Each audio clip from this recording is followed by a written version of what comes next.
Sir नमस्कार. नमस्कार sir, मी doctor Mahesh मुळे. आता ही ड्रॅगनची प्लॉट आहे तुमचा. किती झाड आहे तुमचे टोटल?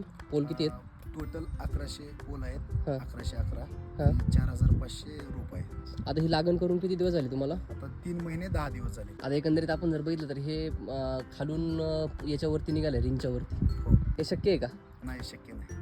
आता तुमच्या भागामध्ये काय काय 2-3 शेतकऱ्यांनी प्लॉट आहेत लावले, आहेत आहेत. त्यांचा काय अनुभव आहे त्यांचं नाही 6 ते 7 महिने लागतात वर रेंजच्या वर. रिंगवरचे निघायला? काय वाटतं तुम्हाला याचं रहस्य? आता यासाठी वैदिक बेसल डोस दिलेला आहे आता एक.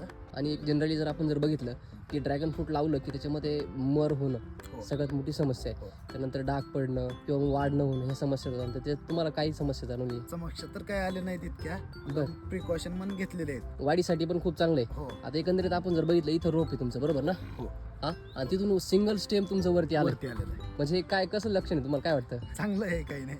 हा. ते एसीटी वैदिकमुळेच होऊ शकतं एवढं. इकडे मी प्लॉट फिरलेत असं केलेत. हा. पण तो खांडीद्वारेच त्यांचं वरी वाढलेलं आहे केमिकलच्या प्लॉट. बरोबर. एसीटिक मध्ये सिंगल स्टेमच वरी जाते. आणि सिंगल स्टेम झालं म्हणजे खोड तुमचं मजबूत राहतं मजबूत ना. होणार. जे बाकीचे शेतकरी मित्र आहेत त्यांना काय सांगाल सर तुम्ही? आपण एसीटीचा वापर करून बघावा. हां आणि हीच आपल्या शेतीसाठी, आपल्या जमिनीसाठी हीच पोषक आहे. ओके. आणि तुमचा त्याच्या आधी कोणत्या पिकाला वापरलं तुम्ही, त्याचा काय अनुभव? आपण वॉटरमेलनला वापरलं होतं. हां फर्स्ट टाइम यूज केलं होतं आपण. बरं. चांगला होता त्याचा. किती उत्पन्न निघालं काय? 24-25 टन माल निघाला सर एक. एकरी हो, क्वालिटी वगैरे कशी होती? छान होते. छान होते.